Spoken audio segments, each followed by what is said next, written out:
Hi, I'm Molly Wood, and welcome to the Buzz Report, the show about the tech news that everybody's talking about. Let's get right into the Gadget of the Week because we've got a special show for you today. The Gadget of the Week is the Apple netbook rumor.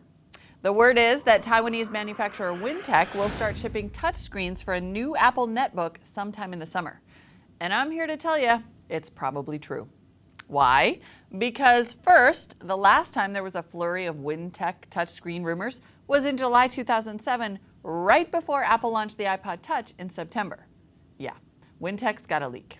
Second, the new $900 Sony Vaio P-Series not a netbook proves that it's perfectly okay to launch a super expensive netbook as long as it looks pretty. And we all know Apple loves super expensive and pretty. Apple netbook, take it to the bank. Oh, and in case you're wondering, I'm not even going to mention that new shuffle they announced. That thing is ridiculous. I mean, the controls are on the cable of the junky earbuds that no one even wants, and you can't replace them unless you buy a dongle for them that costs extra. That's just, I am not mentioning that.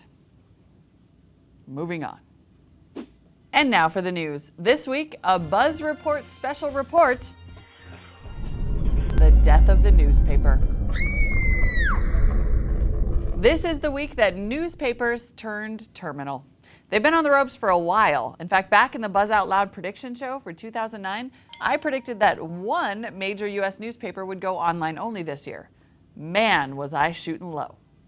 In newspaper bad news this week alone, Silicon Alley Insider estimates that printing and delivering the New York Times costs twice as much as it would cost to send every subscriber a free Kindle.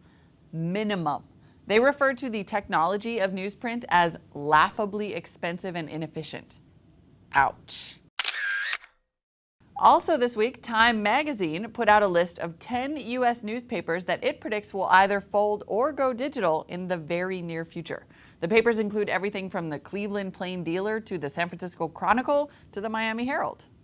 Meanwhile, new ideas for replacing newspapers are rolling out faster than breaking news. Media News Group, the fourth largest newspaper company in the U.S., is creating a new system for printing only the news you want on a special printer at your house. Great. So we're well on our way to becoming a world of narrow-minded, myopic, ignorant fools. I can't wait. That's going to end well. Or we're all going to end up as well-rounded, well-read intellectuals feeding our minds at the all-you-can-eat internet buffet. Oh, look, it's Tom Merritt, CNET's resident expert. I think it's time for a little Counterpoint. Tom, it's obvious that the death of newspapers will signal the arrival of intellectual Armageddon. Where will we turn for high-quality writing and reporting? Oh no, Molly, intellectual Armageddon happened a while back in the 1980s, I think. Probably with the launch of Fox. No, I can guarantee you the web has just as much intellectual quality as any other journalistic medium. Says you, but we need newspapers as curators of information, helping us discover news we wouldn't otherwise see. In academia, we call that agenda setting. It's the idea that some snooty-nosed trained journalist like me knows more than people. The web frees us from the chains of our oppressors who force us to read about gardening tips and puppies.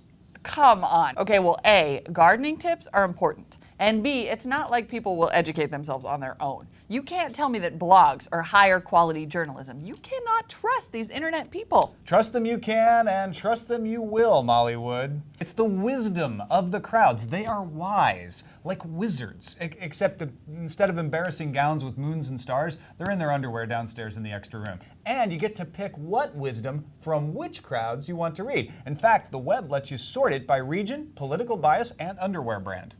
Exactly! Which means that people just start reading only the news they're interested in, they continue to harden their own opinions, they refuse to read counter-arguments, and they ultimately lower the level of the debate to constant closed-minded partisan shrieking.